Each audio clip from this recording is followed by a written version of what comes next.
Hi everyone, welcome to my channel Ashwini హరివిల్లు. ఈరోజు నేను మామిడికాయ పచ్చడి చేస్తున్నానండి.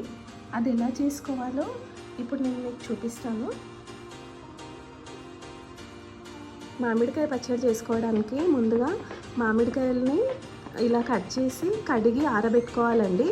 1/2 kg కారంకి 1.5 kg మామిడికాయ ముక్కల్ని రెడీ చేసుకోవాలి. 1/2 kg ఎల్లిపాయలని కూడా పొట్టు తీసి ఇలా కడిగి ఆరబెట్టుకోవాలి. 1/2 kg అల్లం పొట్టు తీసి కడిగి ఆరబెట్టుకోవాలి. ఇలా అల్లం ఆరిన తర్వాత చిన్న ముక్కలు కట్ చేసి అల్లం ఎల్లిపాయ పేస్ట్ చేసి పెట్టుకోవాలండి. పచ్చడి తాలింపు కోసం 1 లీటర్ ఆయిల్ వేసుకోవాలండి. ఆయిల్ హీట్ అయిపోయింది. ఒక 1 టీ స్పూన్ మెంతులు వేసుకోవాలి. ఇందులో 50 గ్రామ్స్ ఆవాలు వేసుకోవాలి.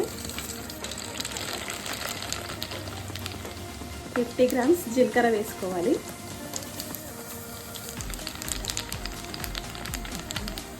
ఈ తాలింపుని చల్లారబెట్టుకోవాలండి. అల్లంని ఇలా చిన్న ముక్కలు కట్ చేసుకోవాలండి రౌండ్గా.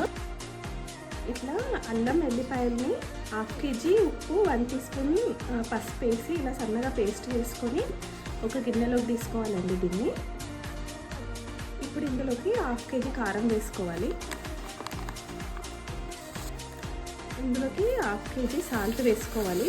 1/2 kg మనం అల్లం వెల్లిపాయ పేస్ట్ చేసినప్పుడు వేసినాం కదా, ఇంకా 1/2 kg ఇందులోకి వేసేసుకోవాలి. 2 టీ స్పూన్ల జీలకర్ర పౌడర్ వేసుకోవాలి.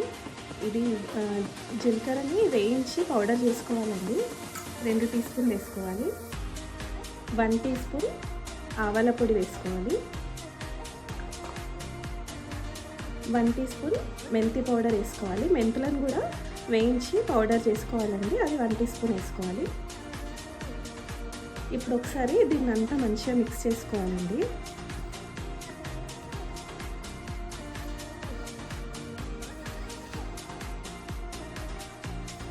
ఇలా కలిపిన తర్వాత మనం ముందుగానే తాలింపు చేసి పెట్టుకున్నాం కదా, ఆ తాలింపుని ఇందులో వేసేసుకోవాలండి.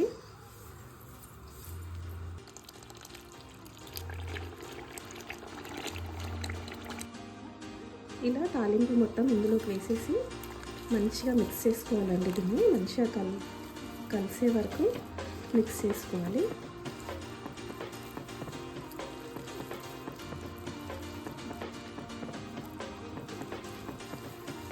ఇలా మంచిగా కలుపుకోవాలండి. మంచిగా కలిసిపోయింది. ఇప్పుడు ఇందులోకి మామిడికాయ ముక్కల్ని వేసుకోవాలి. ఇందులోకి మామిడికాయ ముక్కలు వేసేసుకోవాలి.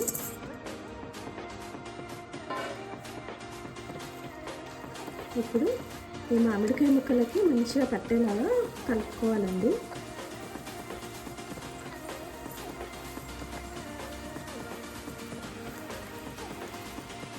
ఇలా మంచిగా ముక్కలకు పట్టేలాగా మిక్స్ చేసుకోవాలండి. ఇప్పుడు ఆయిల్ తక్కువ అనిపిస్తుంది కానీ ఊరిన తర్వాత ఆయిల్ అంతా పైకి వచ్చేస్తుందండి. దీన్ని 3 days వరకు కలపొద్దండి. ఈరోజు పెట్టాను కదా, 3rd day ఒకసారి మంచిగా కలుపుకొని తినొచ్చు. మంచిగా ఊరుతుంది అప్పటి వరకు. మామిడికాయ పచ్చడి రెడీ అయిపోయిందండి. మీరందరూ కూడా ట్రై చేయండి. ట్రై చేసి ఎలా ఉందో కామెంట్లో చెప్పండి. ప్లీజ్ సబ్స్క్రైబ్ చేయండి, లైక్ చేయండి, షేర్ చేయండి. Thank you.